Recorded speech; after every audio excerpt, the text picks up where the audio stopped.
There are a lot of subtle collectibles in the game of Astroneer, and these emerge as research samples that people often overlook. With 4 shapes, 7 biomes, and 17 colors, there are about 40 distinct samples to collect.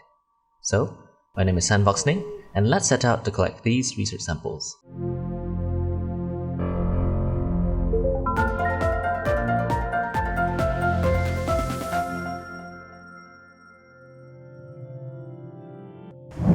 The way structures generate in Astroneer is incredibly unique, in which they are heavily reliant on the color of the terrain. You can see this everywhere, ranging from discolored trees, vibrant grasses, and for the sake of this video, colored research sample structures. Now that our minds are open, let's quickly collect the snail shell in the forest to cross off our list. Alright, done. Now, because generation is unpredictable, I cannot guarantee that you will 100% find everything you see in this video, as some research samples rely entirely on imperfect generation, such as structures appearing in the wrong place. Thus, it is up to your discretion on what is worth collecting. Regardless, for consideration, I've classified the research samples into 3 categories: common, rare, and lucky. Common means that you will definitely find it if you know where to look. Rare means that there is a high chance that it exists, but you will have to work harder. And lucky means that there is a low chance that it exists. So your approach is to pretend that it doesn't exist and hope that you're lucky enough to accidentally find it, should it exist. Alright, let's go.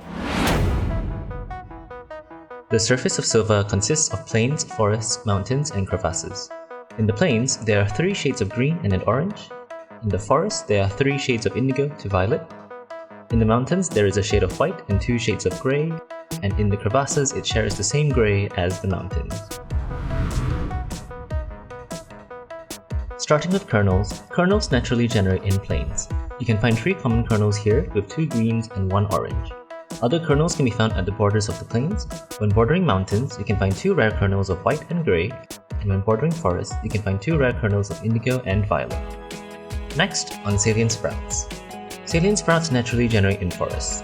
You can find 2 common sprouts here with 1 indigo and 1 violet, and since it commonly enters the plains, you can also find 3 common sprouts of green and orange near the borders.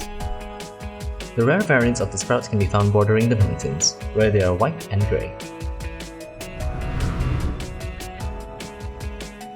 Since we're here, shards naturally generate in mountains, where we can find 2 common shards of white and grey. Near the borders of the forest, you can also find 2 common shards of indigo and violet. The rare variants of the shards are found near plains, where they can come in shades of green and orange. The last surface samples are the Consonant Geodes. Consonant Geodes are naturally found in crevasses, but they can be sparse, which is why I consider them rare. Depending on their borders, rare geodes can come in either grey, green, or orange. For those who are lucky, 2 lucky geodes of indigo and violet can be found near forests. Before we go underground, I want to explain why I chose to ignore certain colors. Although it is entirely doable to collect all 10 colors from the surface, I don't think it's necessary. To me, I want the samples to look different and special, so when the colors are almost the same, I only keep one. If I happen to find both or more, I'd pick the one whose color is more obvious in comparison. And of course, you're welcome to simplify your collection to base colors instead.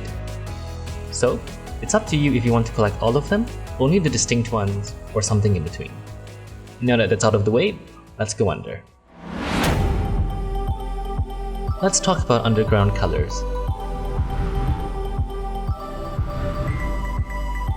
If we were to cut Sylva open, Sylva's subterrane would span 8 layers with 5 layers of caves, 2 layers of mantle, and 1 layer of core.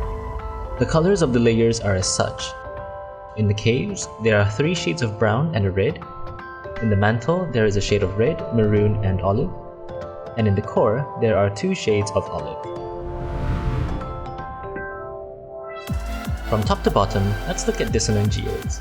The difference between Dissonant Geodes and Consonant Geodes are their color, where one is more contrasted than the other. In Sylva, Dissonant Geodes naturally generate underground, but sometimes they might generate on the surface. If you're lucky, you might stumble upon 2 lucky geodes of green and orange when they generate on the plains. Underground, geodes spawn in every layer except the mantle. You can find 4 common geodes in the caves with 3 brown and 1 red, and 2 common geodes at the core with 2 shades of olive. Finally, we have the glow sprouts. Glow sprouts differ from salient sprouts in that they are actually luminous. which is more obvious in darkness. Since glow sprouts are mainly tied to the mantle, you can find 3 common sprouts here with 1 red, 1 maroon, and 1 green. For the rare version, you can find a rare brown sprout in the layer above the mantle. And we're done! I collected 40 research samples, but you're welcome to collect more or less than what I have. If you enjoyed this video, feel free to leave a like and comment down below. Thank you for watching, my name is Sandbox Nate, and I'll see you in the next one.